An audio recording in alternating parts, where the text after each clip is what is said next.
banyak kebaikan Tuhan dalam hidup kita yang sering kita lupakan. Bahkan terkadang kebangkitan Kristus hanya lewat saja. Tapi malam hari ini, sore hari ini, kita mau belajar kebenaran firman Tuhan bersama-sama. Bahwa kebaikan Tuhan itu nyata setiap hari dalam hidup kita. Amin. Kita nyanyikan pujian ini, refnya dengan lembut, dengan membawa iman kita kepada Tuhan. Katakan, telah kulihat kebaikan-Mu yang tak pernah habis di hidupku. Ku berjuang sampai akhirnya Kau dapati aku tetap setia. Telah kulihat kebaikan-Mu Tuhan yang tidak pernah habis. Amin, amin, amin. Berjuang sampai akhirnya Kau dapati aku tetap setia. Ku berjuang sampai akhirnya Kau dapati aku tetap setia. Kau dapati aku, Kau dapati aku tetap setia. Kami percaya Tuhan hadir di tengah-tengah kami sore hari ini. Kami adalah jemaat-jemaat-Mu yang setia di hadapan Tuhan. Tuhan melihat setiap kesungguhan hati kami, anak-anak-Mu yang datang beribadah sore hari ini di tempat ini, maupun yang beribadah online di rumah. Kami percaya Tuhan mengurapi setiap kami. Kuduskan dan layakkan hamba-Mu untuk menyampaikan kebenaran firman Tuhan. Biar Tuhan sendiri yang berbicara melalui bibir mulut lidah hamba-Mu. Kuasai seluruh hati dan pikiran hamba-Mu, bahkan seluruh jemaat-Mu. Biar benih firman Tuhan yang ditaburkan tidak menjadi sia-sia, tapi benih itu menjadi bertumbuh dan berbuah dan menjadi berkat bagi banyak orang. Kami mengucap syukur Tuhan buat sore hari ini. Yang siap mendengarkan firman Tuhan bersama saya katakan amin. Berikan kemuliaan bagi Tuhan. Silakan duduk Bapak dan Saudara.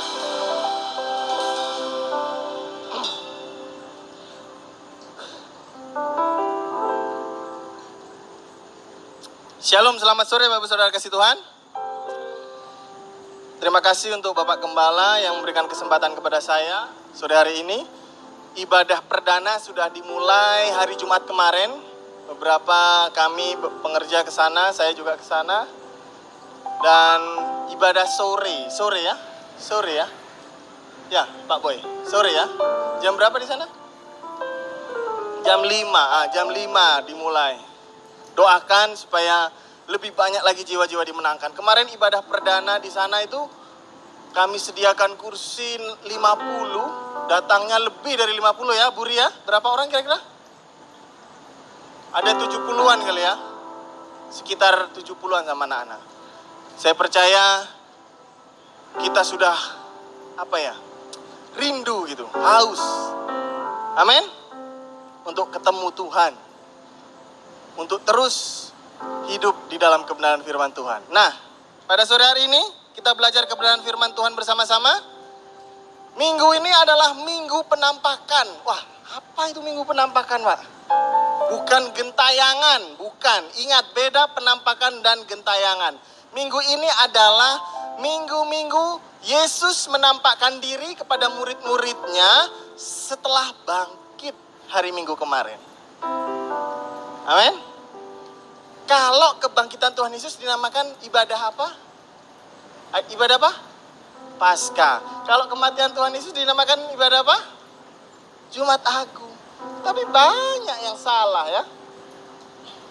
Teman-teman saya juga di status hari Jumat Agung tulis Selamat Paskah. Wah, belum Paskah ini. Paskah itu artinya Passover, kebangkitan. Paskah ini bukan hanya dirayakan karena ada Tuhan Yesus. Paskah sudah dirayakan oleh umat Israel pada saat itu. Untuk merayakan apa? Keluarnya mereka dari perbudakan di Mesir. Tetapi diperbaharui. Yesus bilang begini, ketika aku mati di salib pada hari yang ketiga, nanti aku bangkit. Hari yang ketiga loh. Dia nggak ngomong hari Minggu, enggak. Dia nggak ngomong hari Sabtu, enggak. Hari yang ketiga. Sekarang saya tes nih anak sekolah nih. Siapa namanya? Tadi dia udah jawab. Non siapa namanya? Hah? Ria? Hah? Ona? Nah. Ona, coba hitung. Hari apa Tuhan Yesus mati di kayu salib? Hari apa?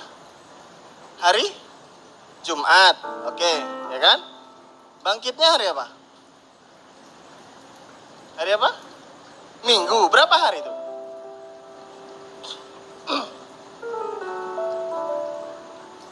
Ayo, berapa hari? Wah, kita nggak pulang nih nanti. Berapa hari? 3, coba hitung. Jumat, Sabtu, Minggu. Wah, berapa nih? Berapa? 2 loh. Loh, berarti Tuhan Yesus salah dong. Ya, ayo. Coba. Bu Desi coba. Ntar lagi jadi ibu ya. Saya panggil Mbak Desi dulu. Belum jadi ibu kan? Ayo dihitung. Berapa hari? Jumat, Sabtu, Minggu. Berapa hari? 2 apa 3? Hah? Oh, biasa kita ngitung gini, Mi. 3 hari lagi kita ketemu ya. Misal ngomong nih, Senin ya kan? 3 hari lagi kita ketemu ya. Biasa itu hari apa? Kamis. Senin, Selasa, Rabu, Kamis. Betul? Nah, ini Tuhan Yesus ngomong, saya akan bangkit pada hari yang ketiga. Salah enggak dia? Alkitabnya yang salah atau kita pemahamannya yang salah? Loh, di sekolah enggak diajarin sama guru agama Kristennya? Udah diterangin belum? Udah belum? Gimana? Benar enggak hari ketiga? Benar. Coba sini maju. Mau enggak jelasin? Oh, enggak. Takut. Ada yang mau jelasin? Nah, ini begini Bapak Saudara. Yesus ngomong pada hari yang ketiga saya bangkit. Itu perhitungannya bukan perhitungan 24 jam yang biasa kita kerjakan, kita ikuti sehari-hari. Jam Yahudi ini berubahnya itu bukan jam 12 malam. Tapi jam 6 sore. Mereka ganti pergantian waktu itu jam 6 sore. Kok bisa Pak? Ya tanya sana sama kalender Yahudi. Jadi yang punya kalender itu apa? Arab punya kalender. Yahudi punya. Jawa ada. Kliwon, Wage, Paing. Kalau mau kawin, saya orang Jawa tuh harus ditanya tuh wetonnya. Ada yang Jawa lah selain saya di sini? Angkat tangan boleh? Atau saya sendiri orang Jawa? Oh Pak, orang Jawa ya? Jawa mana Pak? Oh, Jawa Tengah. Benar kan ada weton Pak ya? Ada Kliwon, Paing. Itu ada kalendernya. Nah, Chinese ada kalender juga sendiri kan? Ya kok, ada kan? Ada. Makanya mereka ada tahun baru. Nah, kalender Yahudi juga begitu. Pergantian jamnya itu jam 6 sore. Jadi jam 3 sore Tuhan Yesus mati, jam 12 dia udah digantung, disalib, jam 3 dia bilang, Bapak aku serahkan nyawaku, meninggal, mati di kayu salib, jam 6 sore itu udah ganti hari. Itu udah masuk hari yang kedua. Jam 6 sore hari Jumat. Terus kan 24 jam nih. Jam 6 sore hari Sabtu, ya kan? Itu setelah lewat jam 6 sore hari Sabtu itu udah masuk hari yang ketiga. Makanya kita buka Alkitab kita. Di Lukas dulu. Yuk di Lukas.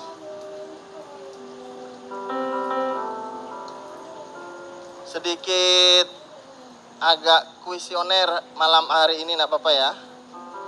Jadi kita enggak ngantuk gitu, Pak.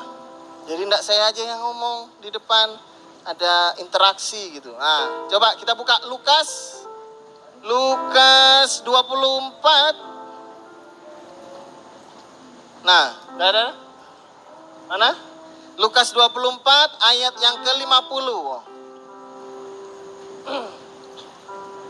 Nah, tampilkan dulu. Nah, oke, siap. Lukas 24. 23 ayat ke-50. Itu. Adalah perikopnya tulisannya begini, Yesus dikuburkan. Adalah seorang bernama Yusuf. Ia anggota majelis besar dan seorang yang baik lagi benar. Ia tidak setuju dengan putusan dan tindakan majelis itu. Ia berasal dari Arimatea, sebuah kota Yahudi. Ia menanti-nantikan kerajaan Allah. Ia pergi menghadap Pilatus dan meminta mayat Yesus. Dan sesudah ia menurunkan mayat itu, ia mengapaninya dengan kain lenan, lalu membaringkannya di dalam kubur yang digali di dalam bukit batu, di mana belum pernah dibaringkan mayat. Hari itu adalah hari persiapan dan Sabat hampir mulai. Sabat itu hari apa? Hari apa? Hah? Sabat hari apa? Hari Sabtu. Sabat hari Sabtu. Hari Minggu itu hari pertama bagi orang Yahudi. Oke? Dan perempuan-perempuan yang datang bersama-sama dengan Yesus dari Galilea ikut serta, dan mereka melihat kubur itu dan bagaimana mayatnya dibaringkan. Dan setelah pulang mereka menyediakan rempah-rempah dan minyak mur. Pada hari Sabat mereka beristirahat menurut hukum Taurat. Oke? Hari Sabtu mereka istirahat. Sabtu suci kalau orang Katolik bilang. Tetapi pagi-pagi benar, pada hari pertama minggu itu, mereka pergi ke kubur membawa rempah-rempah yang telah disediakan mereka. Mereka udah sediakan tuh kemarin kan? Mereka mendapati batu sudah terguling dari kubur itu. Dan setelah masuk mereka tidak menemukan mayat Yesus. Nah, ini ada lagunya. Ya, Bang. Kubur kosong membuktikan dia hidup. Amin. Sebab dia hidup, ada hari esok. Sebab dia hidup, ku tak gentar, karena ku tahu dia pegang hari esok. Hidup jadi berarti sebab Yesus hidup. Kubur kosong membuktikan Yesus hidup. Cukup nak? Siang-siang cukup nak? Oh, kuburnya kosong, Yesus hidup, cukup nak? Menurut siang-siang cukup nak? Cukup. Tidak cukup. Kubur kosong membuktikan Yesus hidup. Cukup apa enggak? Enggak cukup. Enggak ada. Pada zaman itu kuburnya kosong, banyak yang bilang mayatnya dicuri. Prajurit-prajurit melihat yang batu besar tuh terguling, mereka kabur lari ke mahkamah agama. Mereka lapor Tuan. Apa? Kenapa mereka lapor ke mahkamah agama? Ayo. Karena yang jaga di situ bukan prajurit Romawi. Mereka langsung ke Sanhedrin, ke imam-imam ngomong, oh Tuan, tolong nih imam-imam, ini Yesus bangkit. Dah usah ngomong. Nih duit nih. Dramanya gitu. Nih, gua suap lu gitu. Tak suap, diam aja. Bilang aja murid-muridnya kesel, nyuri itu mayat. Jadi dari zaman dulu hal tipu mentipu, suap mensuap itu sudah ada. Bahkan ketika Yesus dibawa ke Pilatus, kekuatan siapa yang bisa? Oh, Yesus mati di kayu salib itu gara-gara siapa? Gara-gara Yudas. Bukan. Gara-gara siapa? Gara-gara massa yang banyak menerikan Yesus. Bukan. Yesus mati karena dia menyerahkan dirinya. Tapi kekuatan massa saat itu memang bebaskan Barabas, bebaskan Barabas, salibkan Yesus, salibkan Yesus, bebaskan Barabas. Itu kekuatan massa saat itu. Tapi nggak ada itu pun Tuhan Yesus tetap mau disalib. Nggak ada Pilatus pun yang cuci tangan. Dia harus tetap disalib. Karena pada saat dia berdoa di Taman Getsemani sampai berlumurkan darah itu keringatnya. Berdoa 3 kali, murid-muridnya tidur. Dia ngomong, kalau bisa Bapa, cawan ini lalu daripadaku. Tapi biar kehendakmu lah yang jadi. Amin. Nah, kembali lagi. Setelah bangkit, ternyata yang ditampakkan, nah ini kan minggu penampakan ya. Ingat, saya bedakan penampakan dan gentayangan. Ini yang harus kita pahami. Beda, Tuhan Yesus bukan gentayangan. Tuhan Yesus bukan hantu yang rohnya aja. Tuhan Yesus itu benar-benar bangkit dengan tubuhnya yang lambungnya ditusuk, tangannya berlobang paku. Itu Tuhan Yesus. Jangan berhalusinasi. Itu orang Kristen cuman berhalusinasi.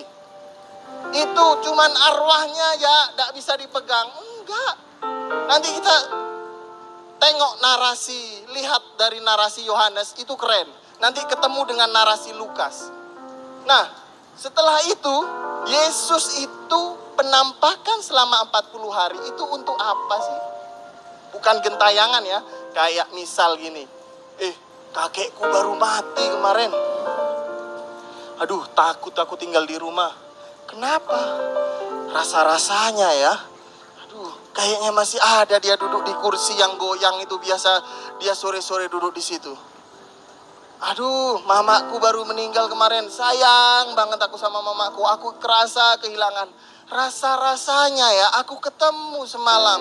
Mama masih bikin sayur di belakang. Pagi-pagi masak. Itu mungkin, secara medis. Itu karena kita teramat mencintai seseorang. Jadi mungkin stres, dalam tekanan, menciptakan sebuah halusinasi. Kayaknya ada dejavu gitu. Kayaknya, oh iya itu kayaknya mama ya. Kayaknya mama ya. Ternyata enggak. Nah gitu. Yesus bukan halusinasi, bukan dejavu. Dia memang bangkit dengan tubuhnya yang sudah ditusuk. Lambungnya ditikam. Yang keluar air sama darah tuh. Sama tangannya yang berlubang paku. Yesus itu memang bangkit. Amin. Itu perlu ditekankan. Yesus memang bangkit karena cerita ini dari abad ke abad selalu diserang. Yesus yang disalib itu bukan Yesus Isa Al-Masih, bukan. Itu diganti Yudas Iskariot yang dirubah salabim mukanya, digantung. Yesus yang asli itu langsung naik ke surga. Nah, itu salah. Oke? Nah, ayat keempat.